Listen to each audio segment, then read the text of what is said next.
Welcome to the 1695th PMDB video. Thanks once again to those who wished me a happy birthday on Thursday when I turned 33. Some of those people left a comment on my wee birthday video I did on my second, sometimes main channel, Paul Michael DB. Those people included the beautiful Adriana, thank you.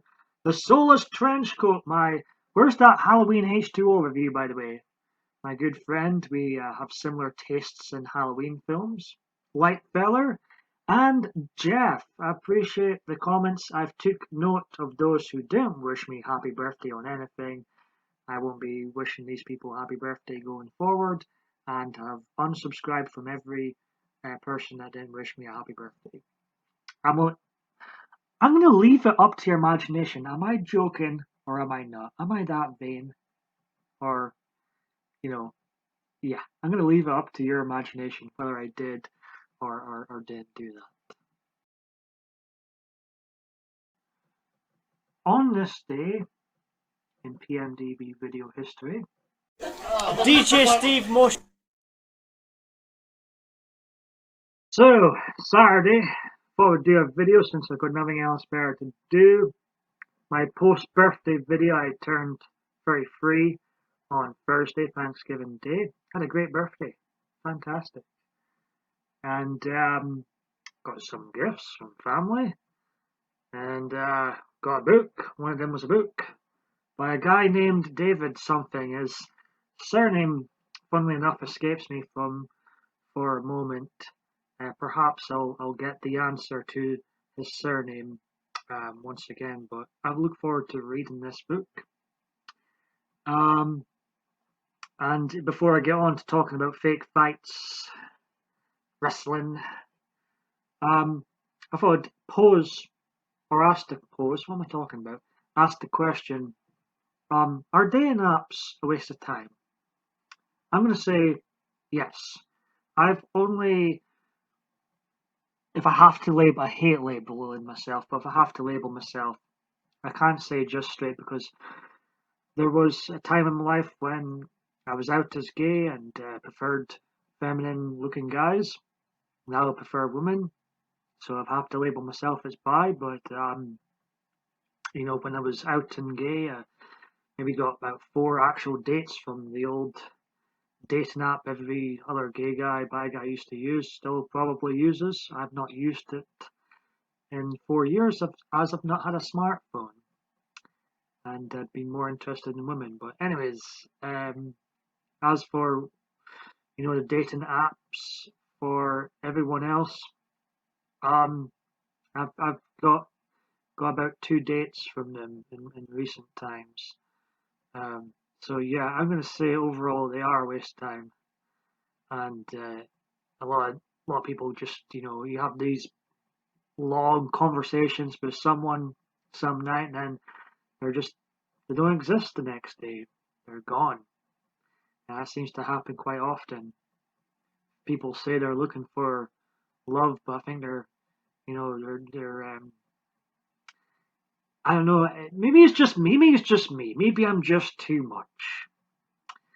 I'm a very open, opinionated person with 1694 videos that no one's watched. Maybe that's just too much baggage for some people. But I'm going to say they are a waste of time. And I've certainly not found love on any of the ones I've used yet, and I don't think that's going to change.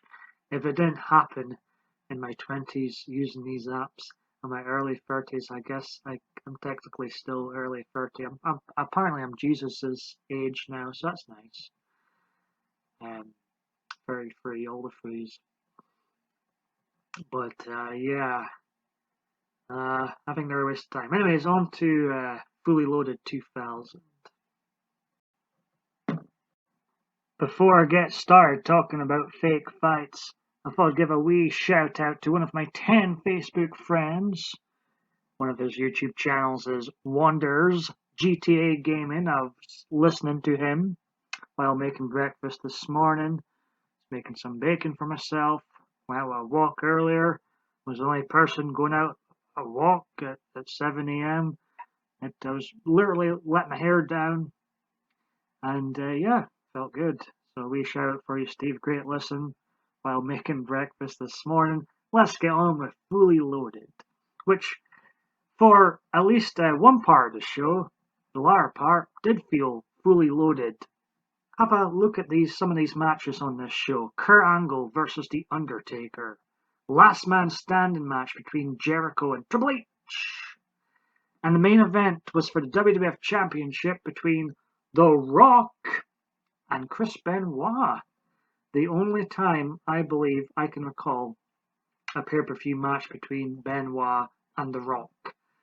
Two very contrasting styles, but one hell of a match here.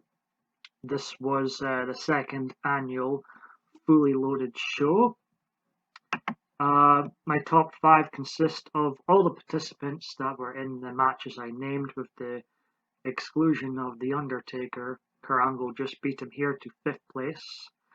Also, Rikishi, in my opinion, had a very memorable spot on this show in his steel cage match with Val Venus. He took a plunge off the top of the steel cage and gave Val Venus a big splash. It was, a great wee stunt here from Rikishi, and it's not often you'd see someone his size that would do a move like that, so it was very memorable and a sight to see for sure. He just misses out in the top 5 here as well. 4th and 5th place go to Triple H and Chris Jericho. This was definitely one of their better pay-per-view matches together. And the top 2, Chris Benoit, the controversial Chris Benoit, number 1, and The Rock, Mr. Fast and Furious himself, finds himself in 2nd spot here. To me, this was one of The Rock's greatest in-ring pay-per-view matches, and I think a lot of the reason this match was so good was because of the technical skills of Chris Benoit. Regardless what you think of him as a person, he was an exceptional wrestler. He well and truly deserves my number 1 spot here.